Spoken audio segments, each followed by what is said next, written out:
video presents a review of static grass applicators. It is part of our series about making model scenery. You can see all the videos in that series in our channel, The World of Rail. If you've not yet subscribe and you get easy access to that channel. So please subscribe now. And now let's get on with the subject of this video. Static grass applicators generally fall into three classes. The first is the fly swatter, the second the container type, and the third the strainer type. Let's take some time to discuss each and its usefulness. Static grass applicators offered by the large companies are generally expensive. So many people go to the web and see that by building a static grass applicator out of a fly swatter, they can save a lot of money. Fly swatters are useless on two levels. For the most part, they are useless for killing flies.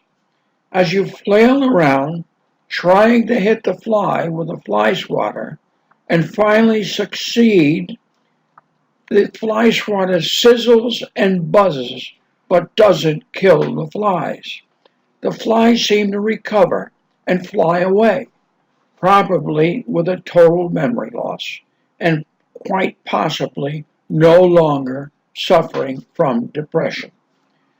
But if you use a fly swatter as a static grass applicator, you may end up suffering from depression. People who build a static grass applicator from a fly swatter soon find that they have to do something else if they want something effective. In spite of all the dissatisfaction with these useless fly swatter static grass applicators, you find instructions about how to build them all over the web. Don't waste your time.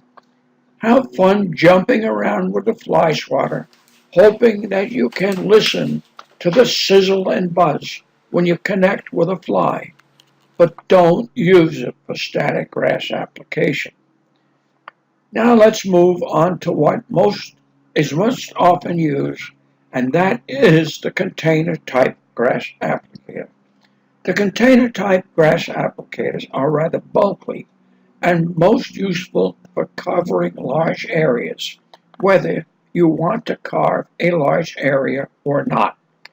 What do I mean, whether you want to or not? When you shake or tap the container on one of these container static grass applicators, the grass flies out and attaches itself to the glue perfectly. But the grass doesn't stop there. It flies all over the place.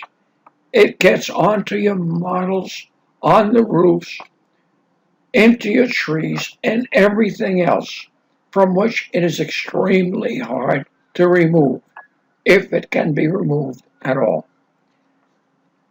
The tip from a nylon hosiery over the end of your vacuum cleaner can be very effective in removing a lot of this grass.